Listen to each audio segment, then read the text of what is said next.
and videos, by the way, are shared 20 times more than any other post on LinkedIn. So if you want to know what kind of content to put up, if you can, do video. One thing I will say, because I know there's a lot of people that use Instagram here,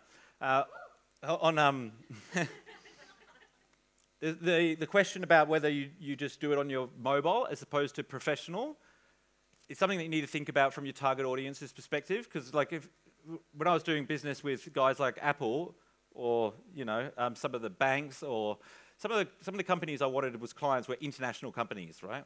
And so anyone that they're comparing me against is using professional video. So I had to deliver at that level. The challenge becomes with social media, if you're doing it at a professional level and you're hiring videographers, is if you search on Google, and I would have spoken to no less than 50 video marketing companies in Australia over the years, easily. The cheapest video I could find was $5,000 for a 2-minute video on Google. I got it. It's our What We Do video. Because they're so used to like creating this like one video that serves one purpose and you send it to everyone. But the problem is with social media, we need so much content to be constantly putting it in front of our buyer that if it was $5,000 every time you did a video, it just wouldn't be sustainable. It might be all right for some large companies, but it certainly wasn't all right for me. And so I went on Airtasker. Cheapest videographer I could find on Airtasker, $500. No experience, no other clients, right? I hired him, right? I hired him. And we worked it out together, And I was like filming my content to the camera, and he's like, "Oh, Nathaniel, it's not that good." And I was like watching it back, and I was like, "Yeah, you're right." I said, "Here, why don't we do this? Why don't you interview me?" He's like, "I don't know what to ask you." I said, "Well, here, give me a pen." And I wrote down 5 questions. I said, "Boom, ask me them." And it looked a lot better, which is interesting. And no, it's not, because this dude, I'm not going to get in there. So then I said, why don't we go and interview other entrepreneurs? I'll call it LinkedIn Heroes, and that way, like, I don't have to be thinking up all the content and stuff. And he came with me, and after following me around to interviews, like maybe once a week for about, 4 or 5 months or something like that, me interviewing different entrepreneurs, he was fully booked and hired 2 people to work for him, because every person I interviewed hired him to work with him.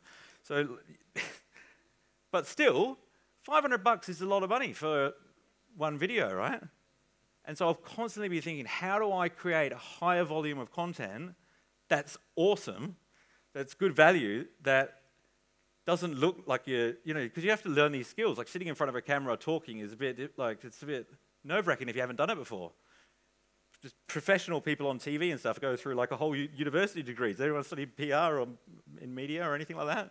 Even the amount of training that they do just to get their vocal tonality right is huge. So for somebody that hasn't done it before, it's quite intimidating. And so one of the things I'm most proud of, it's taken me years to develop, is our program called Behind the Brand, where we're interviewing business owners, and they spend an hour there answering questions. The questions that I ask them are like designed to create engaging content.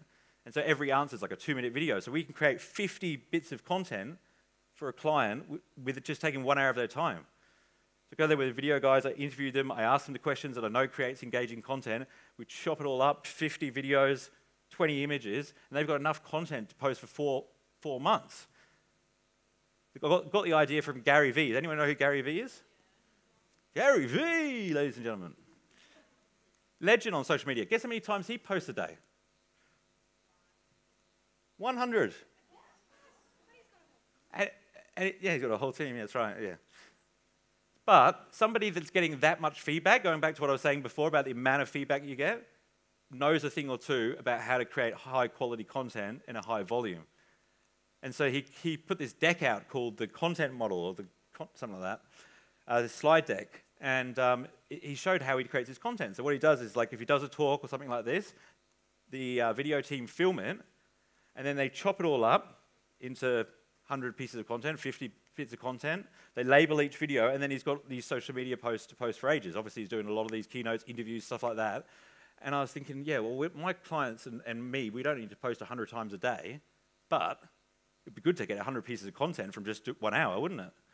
And so I use the same system to develop content for my clients. And like, you could do it yourselves, but you've got to know what's engaging. So the way that I've learned what the engaging content is when you post those 50 videos, is then you look at all of them after you've posted them and see what the comments say, how many comments there were.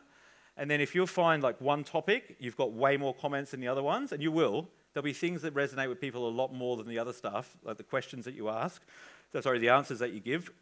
And then you make the next hour all about that topic.